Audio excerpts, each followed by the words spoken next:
कोने बान कुहकै रामा कारी रे कोयलिया।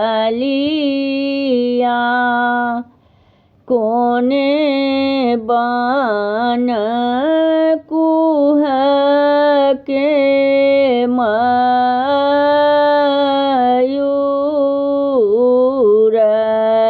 है।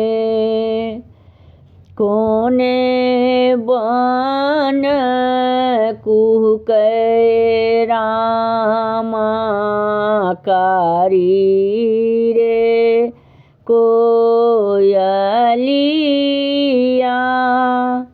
कोने बान कुहके मयूर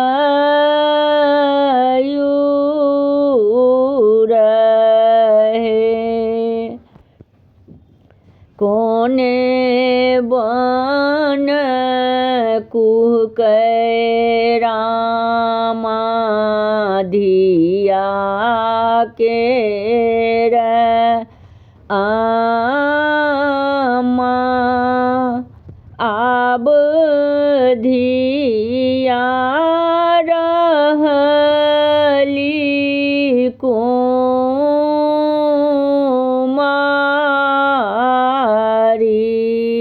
है।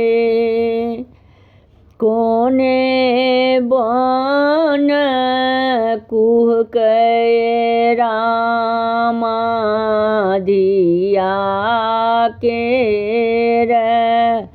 आमा।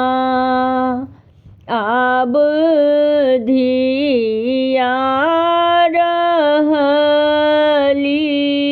कुमारी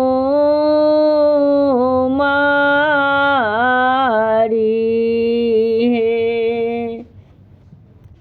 पूरब खोजल बाबा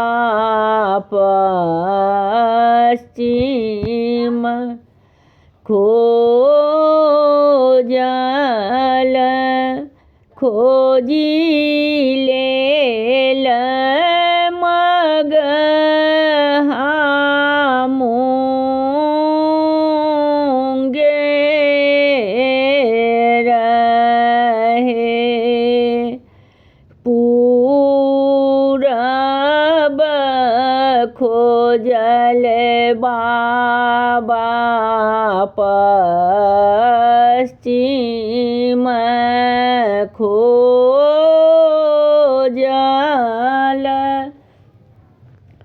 खोजी लेल मगहा मुंगेर है।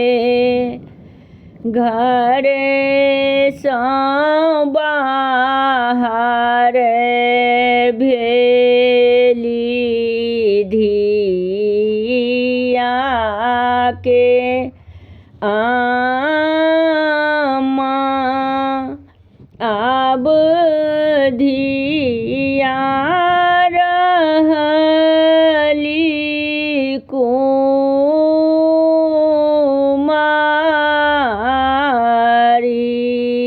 है। आहाँ जोग आहे धिया बर नहीं भेटल। भेटी गेल तपसी भिखारी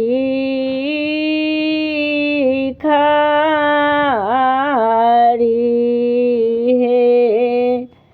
आहाँ जोग आहे धिया बर नहीं भेटल। भेटी गेल तपसी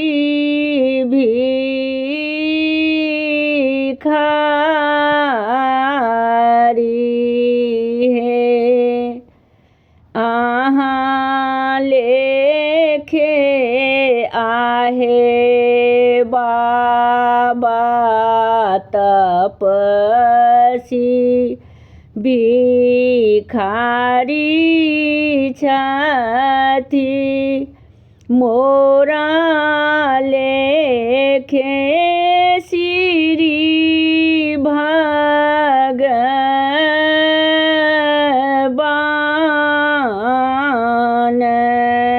हे अहाँ लेखे आहे बाबा तपसी भिखारी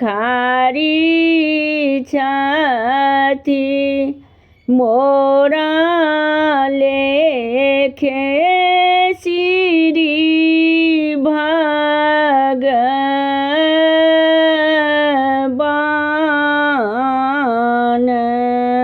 हे। हमर गीत नीक लागत तऽ चैनल के लाइक सब्सक्राइब शेयर कमेंट जरूर करब।